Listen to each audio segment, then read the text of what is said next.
Have you ever been in a situation where you're trying to have a conversation with this important person and comprehend each other? Seems that every time you attempt that, it's all frustration, you don't get exactly where you desire to get, ends up being a whole lot of stress for the both of you. I have been there, I have done that, I have learned some lessons, I failed a lot, and so I've learned a lot and have successfully been able to improve that. We want to get to this result. It seems impossible. Today I'm going to show you how to successfully go through with these communication steps that I've taken to improve my personal relationships and communication. Here we go. We start this conversation, and so it's going okay, and then it starts to get a little bit emotional, or perhaps you feel starting it to rile up a little bit. And so when this happens, when you start to feel this buildup of emotions, if you are able to, it's very beneficial for you to take a step back. It's very beneficial for you to take a moment, take a deep breath. I use this method called 4-7-8, and what you do is you breathe in 4 seconds, you hold it for 7 seconds, and then you let it out as if you were letting it out through a straw for 8 seconds. And so what this does is this automatically brings down your nervous system. You can use this in any interaction, or when you're feeling anxious, when you're feeling nervous before maybe a conversation or a presentation or something like that. Do this a few times and you will literally start to feel yourself becoming calmer. If you're able to speak with this person and say, hey, I noticed that we're stepping further away from the goal that we desire. And so let's take a moment back, let's take a step, let's take a 5-minute break, 2-minute break, let's just take a few minutes, let's take a deep breath and get back to our original goal. And so you take a moment and then you come back when you're both at a calmer, cooler, and collected emotional level. This is something that you practice in general. Better communication, just like any skill, like patience, it's a skill that you practice, you get better at it. The more you practice it, of course, the more that you improve. Eventually, you will get to a point where you can have a conversation from the jump and have it be successful all the way through. And I've noticed that in order to ensure that, there's a few things that I do that have worked and always work without fail. And so it's gonna sound probably a bit corny. You're probably gonna be like, yeah, okay, whatever. But it's essentially, it cannot fail. This does not fail. And there are two very specific approaches, priorities, if you will. And these two priorities are peace and love. I know it sounds super simple, super like, okay, duh. But when we're in an emotional state, it's very difficult for us to remember those two things, right? And so if we go into the conversation with the priorities of, okay, I want there to be peace, and I want to treat this conversation and this person with love, because we all deserve love, we all desire love, we all desire a stress-free life, and that's peace. So it's a goal that we can all relate to. It's a goal that we all have in common, essentially. Unless somebody's like a narcissist or something and all they want is chaos, or I don't know. But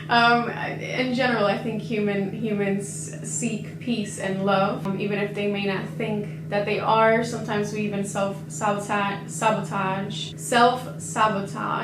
and that's oftentimes actually seeking peace and love too. But that's a whole nother story, that's a whole nother conversation for a different day. So when you're having a conversation with somebody, you start off the conversation in your mind thinking, okay, I want to get out of this conversation, or I want to treat this conversation with peace and love. And even if you tell that to the other person, it's going to make it a lot easier for both of you to get on the same page and stay on the same page. Like, even if you enter the conversation and you're like, hey, all I desire is peace and love, let's get here. Okay, good, we're on the same page. And that applies to any type of relationship, any type of communication that you're trying to have. Even if you're trying to establish authority with a group of people or a team, that is still, I believe, a common goal that everybody can relate to and everybody can get on the same page with. You start the conversation, you enter with, hey, I would like to get this outcome out of this conversation, and it's very easy to get distracted and get out of topic. I mean, I just did it with self-sabotaging the topic of that earlier in this video, so I understand that it's very easy to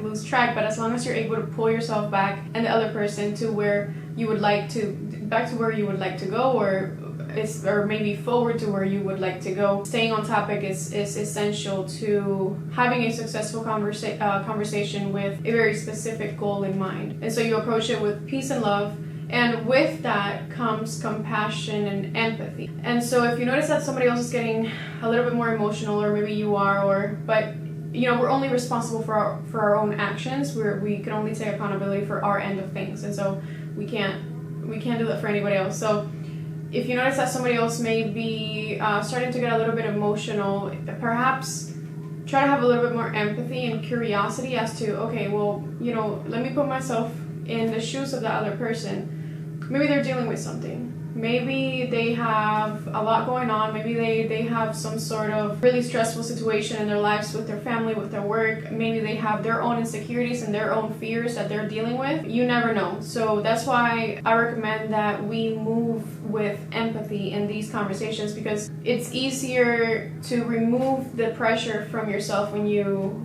focus on somebody else, right? And so instead of focusing on, oh my God, I'm feeling this way, focus on, okay, well, what could they be feeling? What could they be dealing with right now? And when you do that, you remove the pressure from yourself and you enter in that conversation and open the space and the doors for curiosity towards that person. And so now you're both working with the same goal out of peace and love. You have compassion, you have empathy, and you understand what the other person may be feeling. So there's no going wrong in this. Like, this is like the perfect formula for a successful conversation. Like, I believe that the reason that most of the time we go into conflict, and again, this is all from trial and error, essentially, in my lifetime. And so the reason that we oftentimes go into conflict is because we are in a selfish state. As human beings, we tend to be very selfish. And so what happens is that we're thinking about ourselves and what we'd like to get out of it. And, well, I deserve this and that. And so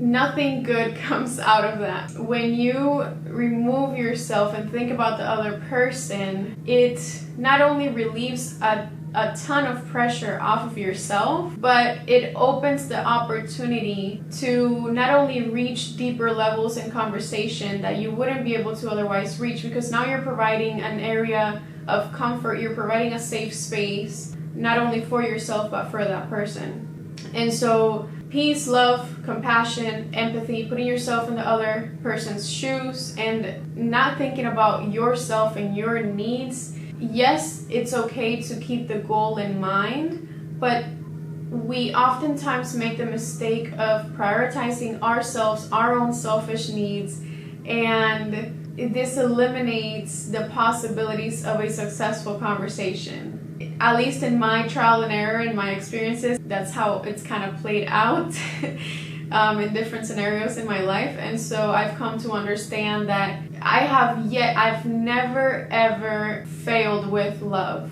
Love always wins. I know it sounds super corny and like, what is this, a movie? No, this is real life.